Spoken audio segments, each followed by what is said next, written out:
గత వైసీపీ ప్రభుత్వం ఆర్యవైశ్యులకు ఎటువంటి సహకారం అందించలేదు. ప్రస్తుత కూటమి ప్రభుత్వం వచ్చిన 8 నెలల్లోనే బీసీ కార్పొరేషన్లు, కాపు కార్పొరేషన్లు, ఆర్యవైశ్య కార్పొరేషన్లు, తదితర కార్పొరేషన్లను నిధులు శాంక్షన్ చేసి ఆయా కమ్యూనిటీ వారికి చేయూత అందించే విధంగా అడుగులు ముందుకు వేస్తుందని, అందుకే ఇది మంచి ప్రభుత్వం అన్నారు.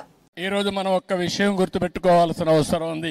ఆర్య వయస్సులు కూడా ఒక్క నిమిషం మనం ఆలోచించాల్సిన అవసరం ఉంది. నేను చాలా సార్లు చెప్పాను, సమాజంలో కష్టపడి పని చేసేవారు, తెలివితేటలతో పనిచేసేవారు ఆర్య వయస్సులు. నీతి నిజాయితీగా వ్యాపారం చేస్తారు. తెల్లవారు నుంచి సాయంత్రం వరకు దీక్షగా పనిచేస్తారు. అదే సమయంలో సంపాదించిన డబ్బులు, కొంత డబ్బులు ఏదైతే ప్రజల సేవకు ఖర్చు పెట్టే ఏకైక కులం ఆర్య వయసులు అని చెప్పి కూడా నేను మీకు తెలియజేస్తున్నా. ఇది ఇప్పుడు వచ్చింది కాదు, వాళ్ళ బ్లడ్ లోనే వచ్చింది, వారసత్వంగా వచ్చింది. ఎక్కడ అవినీతి చేయరు, అవినీతి చేయాలని ధ్యాస లేదు, కష్టపడి సంపాదిస్తారు. అందులో వాళ్ళకు తోచిన విధంగా దాన కార్యక్రమాల కోసం, ధర్మ కార్యక్రమాల కోసం వెచ్చించే వ్యక్తులు ఆర్య వయసులు అని చెప్పి కూడా నేను మీకు తెలియజేస్తున్నా. వారిని మనస్ఫూర్తిగా అభినందిస్తున్నా. వారు కూడా ఇప్పుడిప్పుడు కొద్దిగా వ్యాపారాలు, పెద్ద వ్యాపారాలు చేస్తున్నారు. కానీ ఒకప్పుడు చిరు వ్యాపారాలకే పరిమితం అయ్యారు. ఎక్కడన్నా కిళ్ళీ కొట్టు ఉంటే ఆ కిళ్ళీ కొట్టు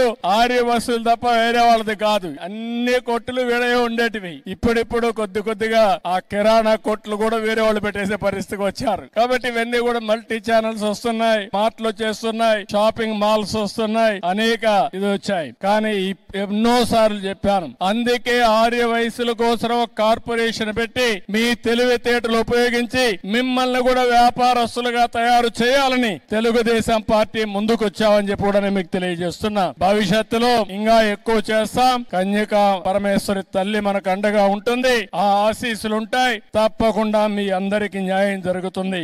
2600 ఏళ్ల క్రితం ఈ తల్లి చరిత్ర అందరం కూడా ఒకసారి స్మరించుకోవాల్సిన అవసరం ఉంది.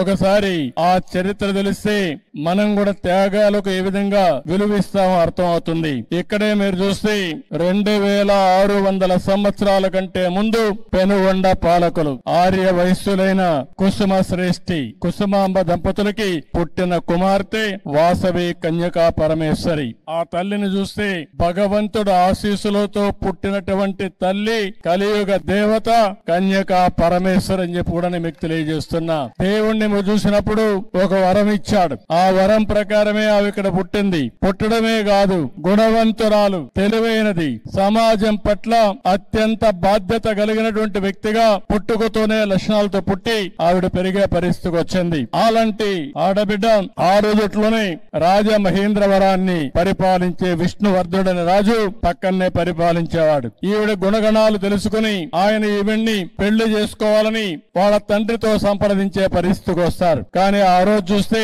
714 మంది గోత్రీకులు కుసుమ శ్రేష్ఠి దీనిపైన అడగ్గా వాళ్ళకు సంబంధించిన వ్యక్తులు 102 మంది గోత్రీకులు అంగీకరించలేదు. ఆవిడకి కూడా ఇష్టం లేదు. ఇష్టం లేనప్పుడు ఆవిడ పెళ్లికి నిరాకరించింది. దానిపైన ఆ రోజుట్లోనే మనం చూసాం. ఎవరైతే విష్ణువర్ధనుడు ఆగ్రహం చెంది నాలాంటి వాణ్ణి కాదంటారని ఎక్కువ ఆగ్రహాన్ని పెంచుకొని ఏం చేయాలో చేస్తానని చెప్పి ఇష్టానుసారంగా మాట్లాడే పరిస్థితికి వచ్చింది. ఒక పక్క తల్లికి ఇది అధర్మం అని తెలుసు, న్యాయం పైన నిలబడాలని తెలుసు. కానీ అదే సమయంలో సాంప్రదాయానికి కట్టుబడి తన వల్ల రక్తపాతం జరగకూడదని వాసవి దేవి అగ్ని ప్రవేశం చేశారు. శాంతిని కాపాడాలని ఆత్మ బలిదానం చేశారంటే అది తల్లి చూపించిన చొరవ.